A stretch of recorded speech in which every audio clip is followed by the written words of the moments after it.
Assalamualaikum warahmatullahi wabarakatuh.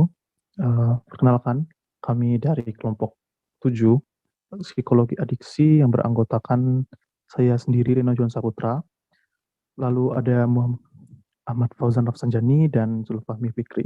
Di sini kami akan coba untuk menjelaskan apa itu adiksi workaholic. Definisi workaholic adalah workaholism merupakan gambaran dari perilaku diri yang berfokus kepada kecanduan pada bentuk perilaku sosial seperti bekerja melebihi batas. Sebagai sikap sukarela, seorang untuk bekerja dalam waktu yang panjang dan tidak memiliki rasa senang dengan pekerjaan yang dilakukan lebih dari jam kerja pada umumnya. Ini adalah pendapat dari Anderson et al. Pada tahun 2014. Apa saja sih faktor-faktor yang mempengaruhi workaholism? Di sini saya akan mengemukakan beberapa faktor-faktor tersebut menurut Taris et al. Pada tahun 2010. Yang pertama adalah sikap individualis.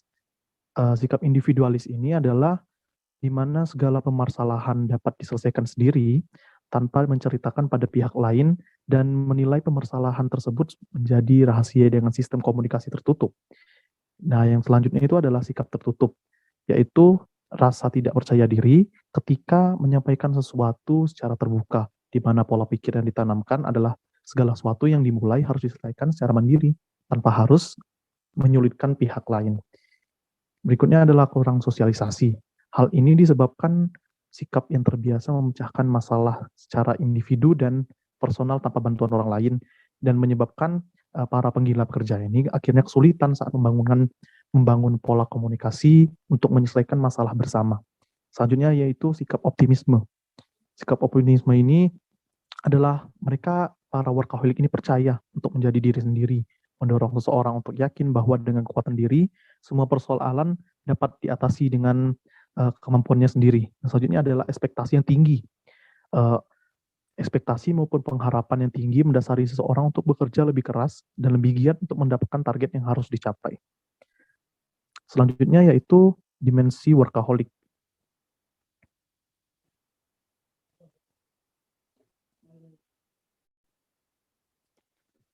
Dimensi workaholic ini disampaikan menurut Anderson pada tahun 2014, yaitu ada 4. Yang pertama adalah compulsive tendency, yaitu kecenderungan melakukan pekerjaan atau hal-hal terkait kegiatan bekerja secara berlebihan.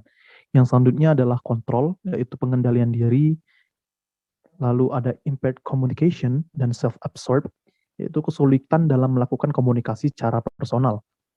Yang terakhir adalah inability to delegate, yaitu minimnya kemampuan seorang workaholic itu untuk mendelegasikan tugas pada seseorang lain. Jadi mereka terbiasa untuk bagaimana tugas itu harus saya selesaikan sendiri gitu ya.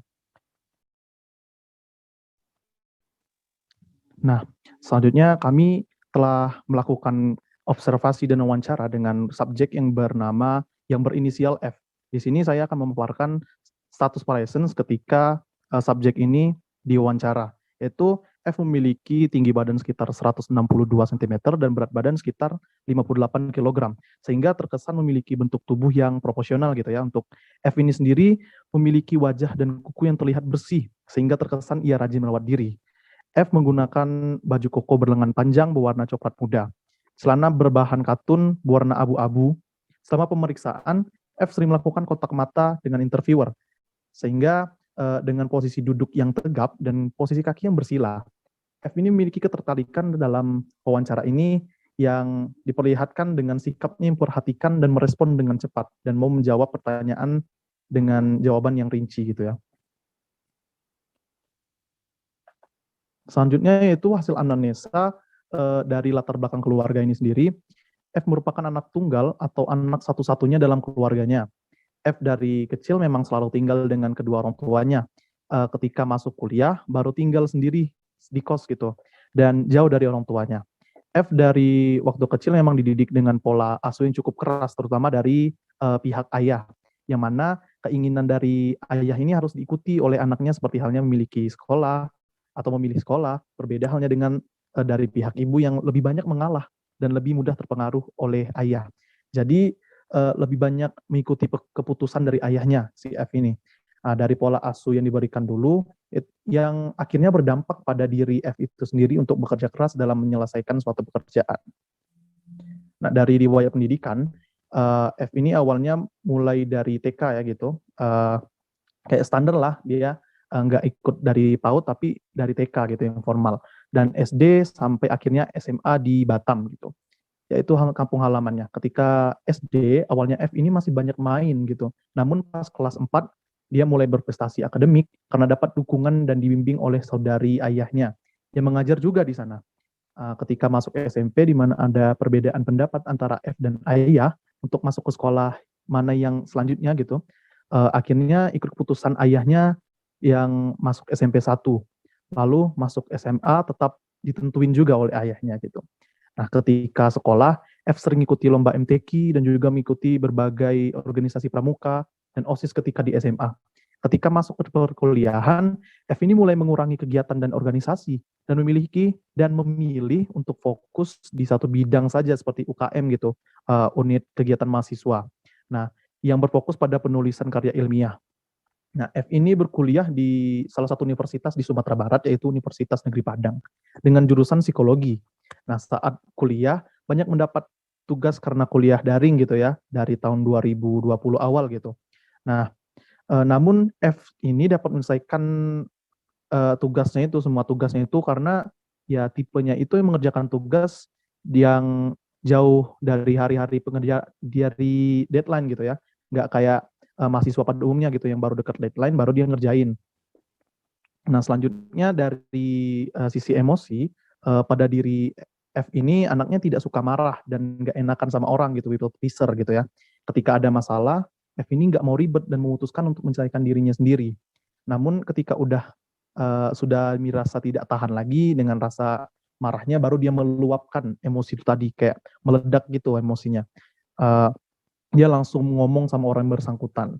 Uh, pada saat merasa malah itu, F meredakannya dengan cara mengadu gitu ya, meluapkannya ke ibu gitu. Dan kalau cerita itu tidak lebih untuk melakukan hal yang disenangi. Nah, selanjutnya dari relasi sosial, dalam lingkungan pertemanan, si F ini termasuk yang mudah bergaul dengan orang baru. Nah, karena F ini suka lebih dulu untuk berkenalan gitu, dia humble. Nah, lingkaran pertemanannya itu yang beragam serta kebiasaan yang berbeda. F ini sering berkumpul dengan teman-teman, berdiskusi masalah kuliah maupun membahas tempat liburan gitu ya. Namun dalam pertemanan, F ini nggak suka menerapkan budaya seperti senioritas gitu. Dia sukanya yang equal gitu dari masing-masing orang yang ada di lingkungannya atau di circle-nya gitu. Nah, selanjutnya dari hasil observasi selama wawancara gitu. Selama wawancara, F ini memperhatikan interviewer dan menjawab pertanyaan secara rinci dan terbuka. Namun pada pertanyaan yang lebih spesifik lagi, yaitu mengenai kedekatan terhadap orang tua, F ini terlihat gesturnya seperti mengingat memorinya gitu terhadap orang tua. Nah, di pertengahan wawancara, si F ini terlihat memainkan tali yang ada di jaketnya dengan ekspresi seperti menghela nafas gitu. Ketika menjawab mengenai perluapan emosi, F menggunakan gestur tangannya dan mengucapkan kalimat yang sama sebanyak 3 kali gitu ya, diulang sebanyak 3 kali sebagai penekanan atas apa yang dilakukannya. Nah, selanjutnya untuk riwayat adiksi, F ini mengalami adiksi terhadap pekerjaan atau workaholic yang dilakukannya itu dimulai ketika kuliah. Nah, nggak dari TK atau SD itu tadi ya, karena dia mulai berprestasi itu kan kelas 4 SD gitu. Dan ketika kuliah itu ada penekanan dari dirinya sendiri dan ada banyak stimulus-stimulus dari luar yang mempengaruhinya gimana dia bisa menjadi seorang workaholic itu. Nah, perilaku tersebut disebabkan oleh motivasi atau dorongan dari keluarganya yang menyatakan bahwa ketika F tidak kuliah dan nantinya maka ayahnya F ini tidak akan mempedulikannya gitu. Nah, ada tekanan kan dari orang tuanya. Nah, maka dari itu ketika F bekerja keras dalam mewujudkan target-target agar dia mendapat tujuannya, adiksi terhadap pekerjaan atau workaholic ini yang dilakukannya terus menjadi kebiasaan hingga sekarang. Bahkan F sering lupa makan, lupa waktu, lupa menunaikan sholat, dan banyak hal yang emang primer untuk dilakukan manusia itu dilupakan oleh F demi menyelesaikan tugasnya gitu. Nah, selanjutnya itu dinamika kepribadian. Berdasarkan hasil wawancara yang dilakukan pada F, menjelaskan bahwa ketika ia melakukan sesuatu pekerjaan itu harus menyelesaikannya dengan baik. Dan ketika suatu pekerjaan dilakukannya itu oleh anggota kelompoknya tidak sesuai, maka ia akan merubahnya sendiri gitu. Jadi nggak pakai dia uh, mendiskusikannya dengan kelompoknya, jadi dia ngerjain sendiri gitu. Nah, perilaku tersebut tuh mulai sesuai dengan salah satu ciri dari perilaku workaholic menurut Barbara Killinger yang disampaikan pada tahun 1991 dalam Mulyono 2007 tentang perfeksionisme. Menurut Seth M. Dagun pada tahun 1997 dalam Mulyono 2007 juga, perfeksionisme itu merupakan bentuk kebiasaan individu dalam melakukan pekerjaannya yang harus sempurna dalam setiap aspek. Nah, F ini menjelaskan bahwa ia memiliki keinginan yang kuat untuk mencapai target-targetnya. Karena adanya tekanan dari orang tua berbentuk hukuman apabila dia gagal gitu. Nah, jadi punishment yang diberikan orang tua ini memotivasinya untuk tetap menjadi lebih baik gitu ya. Perilaku pada F ini berkaitan dengan salah satu ciri perilaku workaholic yaitu obsesi menurut Barbara Killinger pada tahun 1991 dalam Mulyono 2007. Obsesi adalah suatu gangguan neurotik yang dapat membuat seseorang secara terus-menerus mengingat dan memikirkan sesuatu keinginan yang hendak dicapainya. Nah, kesimpulan dari wawancara dan observasi yang dilakukan pada F itu adalah F ini mengalami adiksi kerja atau workaholic yang membuktikan dengan perilaku F yang sesuai dengan 2 dari 3 ciri yang dikemukakan oleh Barbara Killinger dalam Mulyono 2007, yaitu yang pertama adalah perfeksionis, yaitu seperti yang saya jelaskan tadi adalah dibuktikan dengan sebaik-baiknya ketika melakukan suatu pekerjaan. Nah, pekerjaan itu harus diselesaikan dengan baik dan sempurna tanpa ada suatu yang bolong atau suatu yang kurang gitu ya. Jadi dia harus sempurna, kalau nggak sempurna dia bakal terus-menerus mengulanginya atau memperbaikinya gitu ya. Nah, selanjutnya adalah obsesif, yaitu F ini juga menjelaskan bahwa ia memiliki keinginan yang kuat untuk mencapai target-targetnya karena adanya tekanan tadi dari pihak ayahnya. Dan jika itu gagal, maka akan ada suatu hukuman dari orang tuanya. Itu saja mungkin yang dapat kelompok kami sampaikan. Lebih dan kurang kami mohon maaf. Assalamualaikum warahmatullahi wabarakatuh.